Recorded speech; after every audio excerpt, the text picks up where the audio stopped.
नमस्कार। मैंने अपने जितने भी वीडियोस बनाए हैं अपने यूट्यूब चैनल्स पर, तो उसमें मैंने सबसे ज़्यादा जो देखा, जो मेरे कंटेंट का नेचर है, यानी कि जिस प्रकार से मैं वीडियोस बनाता हूँ, जिस स्वभाव से या जिस सब्जेक्ट पर मैं बनाता हूँ, उसको पूरी तरह से मैं धार्मिक मानता हूँ और बाकी लोग भी उसको धार्मिक आधार पर ही लेते हैं। और मैंने अभी कुछ वीडियोस जो बनाए हैं भगवान कल्कि के अवतार को लेकर के, या कल्कि भगवान की गतिविधियों से रिलेटेड बनाए हैं। तो इसमें मैंने ज़्यादातर ये देखा है कि जो कमेंट्स आ रहे हैं वो भगवान कल्कि का प्रचार करने के लिए मुझे प्रेरित कर रहे हैं, और मैं उनका समर्थन करता हूँ कि मुझे उनका प्रचार करना चाहिए और बाकी लोगों को भी प्रचार करना चाहिए। तो जैसे कि कहा जाता है कि भगवान जब आते हैं तो वो अपने साथ कुछ ऐसी वाइब्रेशंस भी लेकर के आते हैं जो उनके आसपास का ओरा होता है, उनके आसपास की एक ऐसी आभा होती है, या उस क्षेत्र में हम कह लो, आसपास से मतलब ये नहीं है कि 10-20 फीट की ही दूरी हो, बल्कि ऐसा भी होता है कि वो करीब करीब उस क्षेत्रफल का या संपूर्ण पृथ्वी का ही एक आभा मंडल जो है थोड़ा बदलने लगता है, वायुमंडल, वातावरण, ये सब बदलने लगता है। तो कहीं ना कहीं मुझे ऐसा आभास होता है कि मैं पिछले वीडियोस में हालांकि ये बता चुका हूँ कि अभी नहीं आ रहे हैं, लेकिन कुछ लोगों के कमेंट्स ऐसे मैंने देखे हैं, कुछ साधु संतों के कमेंट्स भी देखे हैं, कुछ काफ़ी ज्ञानी लोगों के कमेंट्स देखे हैं। मैं तो उनके मुकाबले कुछ नहीं हूँ। तो मैंने जो देखे हैं कमेंट्स, कुछ ऐसे कमेंट्स देखे हैं जो पूरी तरह से ये चाहते हैं कि उनका प्रचार प्रसार किया जाए। तो कहीं ना कहीं हो सकता है कि वो ऐसे कंटेंट्स पढ़ रहे हों या ऐसे लोगों के संपर्क में हो जो कल्कि भगवान, जैसे कि कहते हैं कि उनका जन्म हो चुका है, या फिर हो सकता है कि होने वाला हो। जो भी है, मुझे इसका पूरी तरह से ज्ञात नहीं है। जो हम भविष्य मालिका को आधार माने तो उसके हिसाब से वो जन्म ले चुके हैं। तो यहाँ मैं यही कहूँगा कि जो लोग मुझे कमेंट्स कर रहे हैं, हो सकता है कि उनमें से कई लोग उस वाइब्रेशन को महसूस कर रहे हो, और मुझे भी इस बात का आभास हो रहा है कि कहीं ना कहीं कुछ न कुछ तो ऐसा है जो इस पृथ्वी पर कुछ आध्यात्मिक तरीके से बढ़ोतरी हो रही है। हालांकि ये भी ठीक है कि हमारा जो हिंदू धर्म है वो बहुत बड़े स्तर पर एक हानि भी झेल रहा है, और वो हानि जो है हमारे जो मलेच्छ प्रवृत्ति, जो जिसको कहते हैं राजनीति 100% संपूर्ण तरीके से मलेच्छ प्रवृत्ति की ही होती, चाहे वो आज की हो या फिर पिछले 1000 वर्षों से हम देख रहे हैं। तो 1000 या 2000 या 4000 5000 वर्षों की भी हम देखें, त्रेता युग में, द्वापर युग में भी जो राजनीति होती थी, राजनीति मतलब ये नहीं कि एक राजा बैठ के शासन कर रहा है तो वो मलेच्छ हो गया, बल्कि उसके आसपास कई लोग ऐसे होते थे। जैसे हम पांडवों की बात कर लें तो उनके अपने शासन काल में भी कई लोगों ने उनको जो है मलेच्छ प्रवृत्ति का बनाने का प्रयास किया था। तो हम रामचंद्र जी के समय में भी जाएं तो वहाँ पर भी आसुरी शक्तियाँ थी। तो आज भी आसुरी शक्तियाँ हैं, और आज तो हम ये सीधे या खुले तौर पर कह सकते हैं कि हमारा शासन तंत्र संपूर्ण तरीके से मलेच्छ प्रवृत्ति का है। किसी को भी हम इसमें मान सकते हैं, किसी का नाम लेने की भी आवश्यकता नहीं है। और संपूर्ण संविधान को अगर हम देखें तो ये जो संविधान होता है, हमारे जो वेद या पुराण, जितने भी जो धार्मिक ग्रंथ हैं, ये जो बड़े लोगों के जो विचार हैं, उनमें इसको हम ये मान सकते हैं, या फिर वो लोग मानते हैं कि जो लोकतंत्र होता है वो धर्म के लिए किसी भी क्षेत्रफल का या किसी भी धर्म के साथ यदि लोकतंत्र को जोड़ दिया जाए तो ये उसका अंतिम पायदान माना जाता है। यानी कि वहाँ वो सुसाइड करने की तरफ जा रहा है, वो धर्म या फिर वो क्षेत्रफल। यानी कि अगर भारत भूमि को हम माने तो हमारी भारत भूमि जो है अब समाप्ति के कगार पर, यानी कि ये यहाँ से जो मूल धर्म है वो और इसका जो क्षेत्रफल है वो कहीं ना कहीं विभाजित होने वाला है। तो ये हम मान सकते हैं, और ये मैंने स्वयं पढ़ा है और हमारे पुराणों में ये स्पष्ट रूप से उल्लेख किया गया है। तो ऐसे हम ये कह सकते हैं कि जो ओरा बन रहा है वो कहीं ना कहीं इन मलेच्छ प्रवृत्ति के विरोध में बन रहा है, और इसमें सबका नहीं बन रहा। मैं ये कहूँ कि अगर 100 करोड़ हिंदू हैं भारत में, या दुनिया के में किसी भी हिस्से में मिला करके 120 करोड़ या 100 करोड़ अगर हम टोटल मान के चले, तो उसमें से कल्कि अवतार को लेकर के या इस विषय को लेकर के, इस सब्जेक्ट के इर्द गिर्द घूमने वाले या कुछ तो होने वाला है बड़ा प्राकृतिक तौर पर या आध्यात्मिक तौर पर या ईश्वरीय शक्ति के द्वारा, तो कुछ तो होने वाला है ऐसा अगले 5, 7 साल, 10 साल, 20 साल में।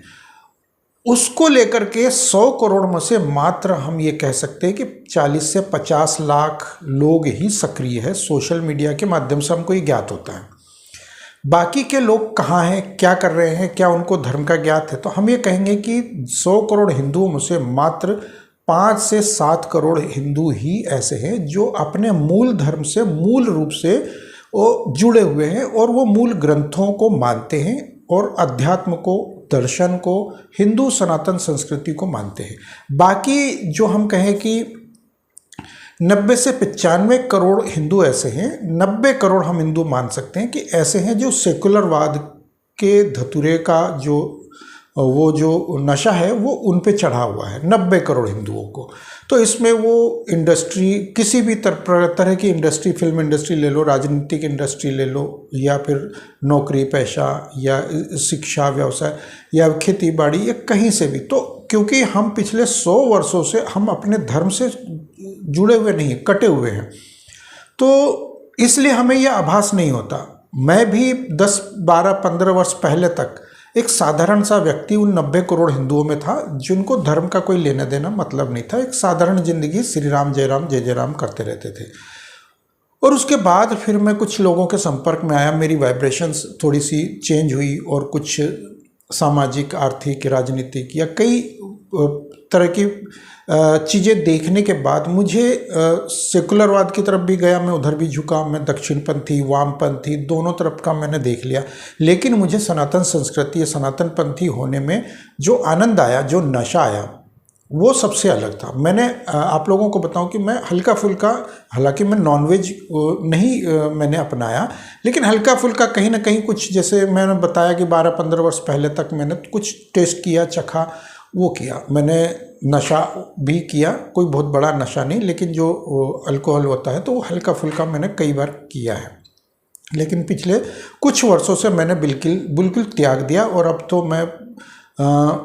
कहीं गलती से हो जाता है वो अलग बात है कि कुछ अंडा खाने में आ जाए या कुछ इस तरह की चीज़ें। आजकल तो पैकिंग में जितनी भी चीज़ें आ रही है वो सब कुछ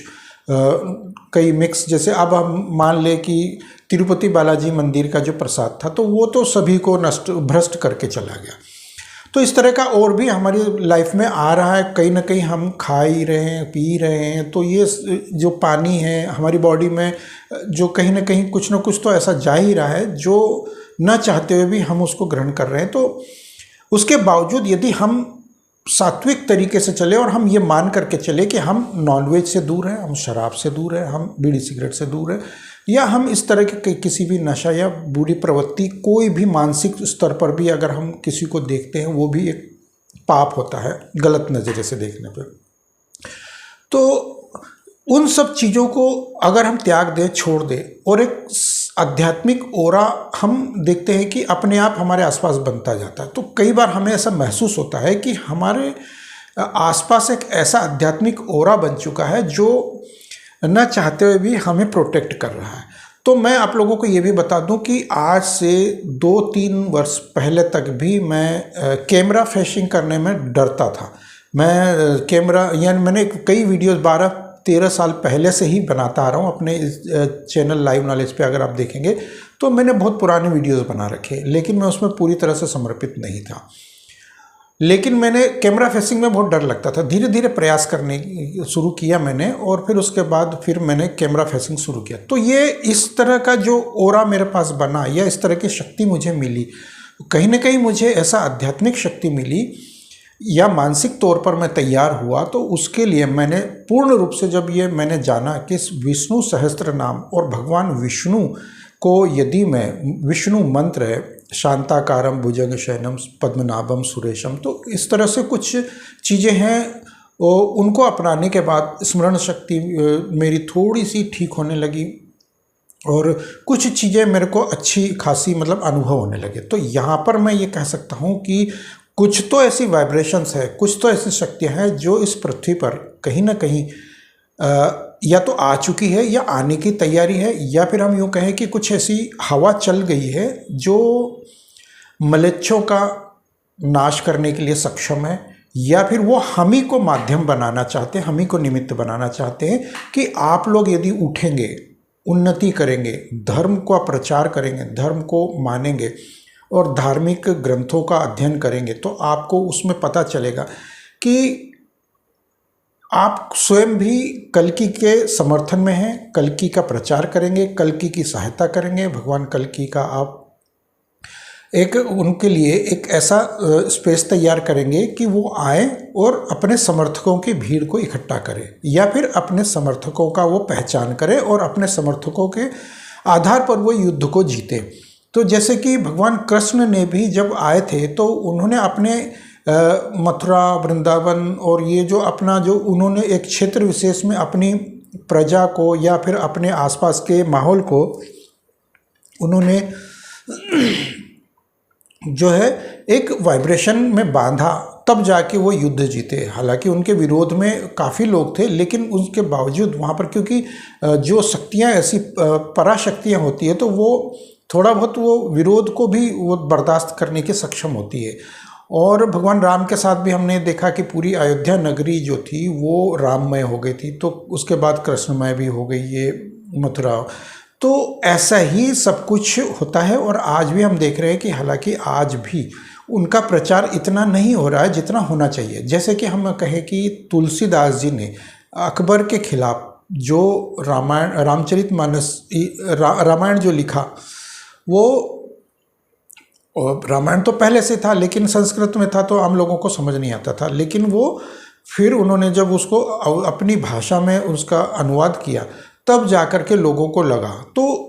कि भगवान राम भी कोई चीज़ है और हम सनातन धर्मी हैं और हमें इन म्लेच्छों से दूर रहना चाहिए और इनके विरुद्ध आवाज़ उठानी चाहिए। तो ऐसी ही वाइब्रेशंस बनती है, जैसे कि शिवाजी के समय पर भी हुआ, समर्थ रामदास जी ने भी किया, और इस तरह से और भी लोग आते हैं और वो करते चले जाते हैं। तो कहीं ना कहीं हम ये मान सकते हैं कि कुछ ऐसी आध्यात्मिक शक्तियाँ हैं, ओरा है, जो हमें आभास देता है कि भगवान कल्कि यदि आ रहे हैं तो वो कहीं ना कहीं वो अपनी सेना को संगठित कर रहे हैं। और वो सेना आवश्यक नहीं है कि हाथ में हथियार ही हो उनके और अस्त्र शस्त्र हो या जो कुछ भी हो। तो यदि मैं कहूँ कि मैं भी उनका एक सैनिक बनना चाहता हूँ तो हो सकता है कि मैं भी उसमें ये माध्यम बन जाऊँ, लेकिन उसमें ये नहीं है कि उनके सैनिक बन के मैं मैदान में उतरूँगा या कुछ करूँगा, वो एक अलग चीज़ हो जाती है। तो कहीं ना कहीं हम उनको शक्ति ऐसी दें कि हम जैसे कहते हैं कि व्यक्ति स्वयं के लिए तो अध्यात्म करता है, ध्यान करता है, लेकिन उससे ईश्वर भी खुश होता है, प्रसन्न होता है। उनकी प्रसन्नता का मतलब ये है कि वो स्वयं भी शक्तिशाली होते हैं। यानी कि अगर मैं कहें कि मैं 4 दिन तक लगातार बहुत प्रसन्न रहूँगा, खुश रहूँगा, तो मेरी बॉडी अपने आप ही कुछ नई चीज़ें करेगी, यानी कि मुझे मानसिक संतुलन मिलेगा, मानसिक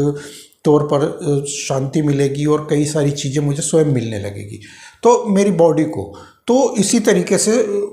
ईश्वर को भी शक्ति मिलती है। तो अब देखते हैं कि